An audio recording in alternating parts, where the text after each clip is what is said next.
মনে নাই গেলে কি করছো তাহলে? আচ্ছা যাক, ই সম্বন্ধে কই দিই, আল কোরআন সম্বন্ধে। হ্যাঁ, কও দেখি। যেটা পাই ওটাই শুনো, ওটা মানে শুনে পড়ো। হ্যাঁ। বিসমিল্লাহির রহমানির রহিম। যারা সৎ কাজ করেছে তার জন্য আসে শুধু জান্নাত, যারা অসৎ কাজ করেছে তার জন্য আসে শুধু জাহান্নাম। আল্লাহকে আমি জিন এবং ইনসানকে সৃষ্টি করেছি, মানুষকে সৃষ্টি করে আছি দুশোর আবেদনা পরিণত করেছে মানুষকে পরীক্ষা করে। আল্লাহ বলেন জিন এবং ইনসানকে অত কি জানো, ইনসানও তো মানুষ। দুশো আবেদনে পরিণত হচ্ছে বন্ধের ময়লা ময়লা আল্লাহ রাব্বুল আলামিন পরিষ্কার করতে, আবার মানুষ দিয়ে পরিষ্কার করতে, সব মানুষকে পরিষ্কার করতে। আল্লাহ রাব্বুল আলামিন নিজে নামাজ পড়েছে, অন্যকে নামাজ পড়ে তার জন্য আসে শুধু জান্নাত। নিজে নামাজ পড়লে অন্য নামাজ পড়ে তার জন্য আসে শুধু।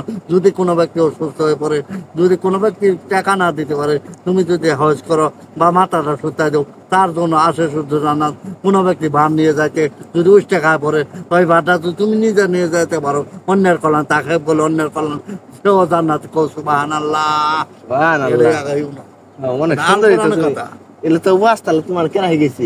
বইয়ের মধ্যে আমার বই নেহা আছে। তোমার বই আছে লেহা? বই আছে, আল কোরআনের বই। তাহলে বইটা আমার দিও তো একদিন। ওটা বইটা না ইয়ে যা কিনা, আবার এখন বইটার নাম জমা নিছে। শিরবতি বলে মেলা আছে। শিরবতি তাহলে তোমার আল কোরআন বই, বইটার নাম আল কোরআন। সৎ কাজ করো, ভালো কাজ করবা, গুণা দিয়ে যাবা, কারো কিন্তু অন্যায় ভাবে তুলবা না, না কয় তুলবা না, গুণা পরে কবা ভাই আমার খাবার মধ্যে উই দিব, ঠিক আছে? অন্যায় চুরি করা ভালো না, যার করা ভালো, ঠিক আছে? আল্লাহ কইছে সৎ কাজ করো, ভালো কাজ করো, অন্যায় বা কোনো কাজ করো না, ভালো কাজ করবা, আল্লাহ তোমাকে জান্নাত দেবে। সুবহানাল্লাহ, সুবহানাল্লাহ। তো আর তুলদি মেয়েটার সাথে সে জিনা করেছে, অথচ সে গোসল করে পরিষ্কার হয়ে আমার দিকে আসলো না, আমি তাকে শাস্তি দেবো, মহা শাস্তি দেবো, যার নামে পাঠিয়ে দেবো।